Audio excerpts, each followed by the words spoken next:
ఏంట్రా ఎంతసేపు ఫోన్ చూస్తూనే కూర్చుంటావు? కొంచెం బుక్స్ తీయొచ్చు కదా. ఏ పో అమ్మా.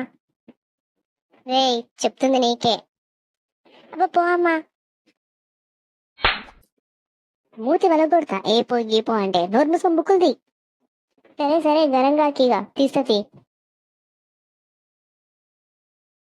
దోశ, ఇడ్లీ, సాంబార్, నాకు ఇష్టమైన పాట. ఇడ్లీ, దోశ ఇడ్లీ సాంబార్ చట్నీ చట్నీ. దోశ ఇడ్లీ సాంబార్ చట్నీ చట్నీ. దోశ ఇడ్లీ సాంబార్ చట్నీ చట్నీ. దోశ ఇడ్లీ సాంబార్ చట్నీ చట్నీ. విధావా, చదువుకోమని చెప్తుంటే దోశ ఇడ్లీ అని పాట పాడుతున్నావా? రీల్స్ చూస్తూ చూస్తూ నీకు అసలు ఏమవుతున్నావో నీకు అర్థమవుతుందా? ఇలానే రీల్స్ చూస్తున్నావు అనుకో, రేపు పొద్దున దోశ ఇడ్లీ అనుకుంటూ ఇలానే పాట పాడుకుంటూ దోశ ఇడ్లీ అమ్ముకుంటూ బతకాలి. విధావా, మీరు కూడా ఇలానే రీల్స్ చూస్తూ చూస్తూ మీ అమ్మకి దొరికిపోయారా? అయితే లైక్ చేసి కామెంట్ చేయండి.